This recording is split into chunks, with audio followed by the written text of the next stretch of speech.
Badan Pengawas Pemilihan Umum atau Bawaslu gelar rapat koordinasi atau rakor dengan stakeholder di wilayah Kabupaten Nganjuk guna persiapan pemilihan serentak tahun 2024 yang diselenggarakan di ruang Sedudo Meeting Room Hotel Front One. Dalam rapat tersebut, Bawaslu Kabupaten Nganjuk menyampaikan persiapan pemetaan kerawanan pada pemilihan umum kepala daerah tahun 2024. Dari isu yang beredar, Bawaslu Kabupaten Nganjuk perlu menyusun Indeks Kerawanan Pemilu atau IKP. Perlu diketahui Indeks Kerawanan Pemilu atau IKP adalah instrumen deteksi dini dari potensi kerawanan di Indonesia yang akan melangsungkan pemilu maupun pilkada. Dalam upaya pencegahan, Bawaslu telah melakukan identifikasi dan pemetaan kerawanan pemilihan tahun 2024.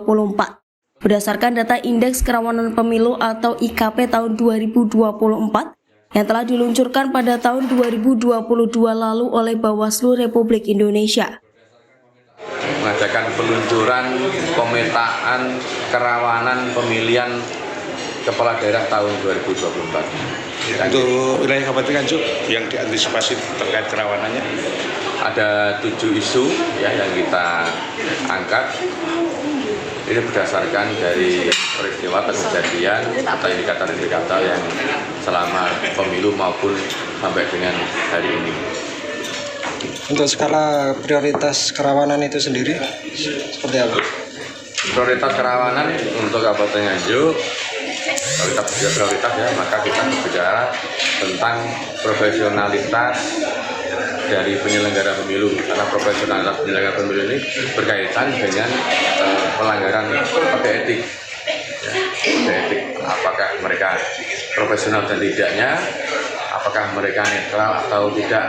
Ini juga indikatornya kita berdasarkan pelaksanaan pemilu 2024 kemarin. Sanksi pada saat pemilu untuk pelanggar. Pelanggaran di pemilu kan ada beberapa bentuk jenis pelanggarannya. Kalau ada pelanggaran pidana pemilu ya nanti berkaitan dengan setelahkah dulu pidana misalnya. Kalau pelanggaran administrasi berbeda lagi, pelanggaran proses juga berbeda lagi. Selain itu, Nanang Wahyudi sebagai Komisioner Divisi Hukum dan Pengawasan KPU Kabupaten Nganjuk mengungkapkan akan mengadakan tempat untuk pengaduan masyarakat setelah tahapan pendaftaran dibuka. Alhamdulillah KPU Kabupaten kemarin Kabupaten Nganjuk ya kemarin tanggal 11 sudah menetapkan DPS. Ini tahap awal yang sudah kita laksanakan untuk daftar pemilih sementara. Nanti setelah daftar pemilih sementara ini tahapan berikutnya yaitu terkait daftar pemilih ya, ini terkait daftar pemilih, tahapan berikutnya yaitu ketika ada perbaikan nanti pengaduan dari masyarakat bagi warga yang belum terdaftar atau seperti apa nanti bisa dimasukkan itu. Nah, insya Allah di tanggal 23 September nanti akan ditetapkan menjadi DPT. Yang selanjutnya di bulan Agustus ini KPU akan membuka pendaftaran untuk calon kepala daerah di tanggal 27 sampai tanggal 29. Itu Mas. Setelah pembukaan pendaftaran dilanjutkan untuk terkait selanjutnya tahapan setelah dibuka pendaftaran di tanggal 27 Agustus juga itu ketika sudah ada yang mendaftar nanti langsung dilayani dengan pemeriksaan kesehatan oleh tim kesehatan yang akan ditunjuk oleh KPU di rumah sakit nanti sampai dengan tanggal 2 September ini bagi calon-calon kepala daerah ketika sudah selesai mendaftar akan dilaksanakan pemeriksaan kesehatan.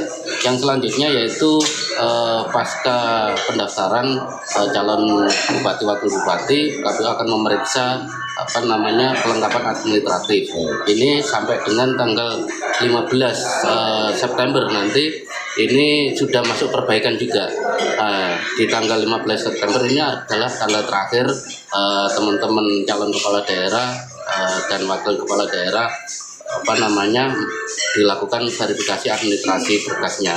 Terus yang berikutnya setelah tanggal 15 sampai tanggal 21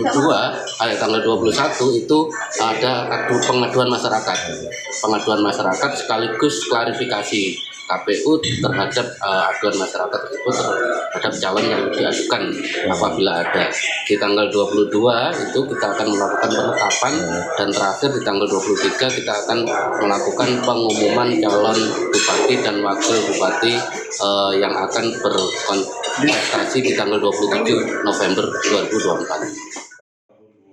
Berbeda dengan tahun sebelumnya, coklit DPS pemilu pada Pilkada 2024 ini mengalami penurunan sekitar 2.000 DPS. Besar kemungkinan karena banyaknya warga Nganjuk yang berpindah tempat dan meninggal. Dari Nganjuk, Riko Purnama melaporkan.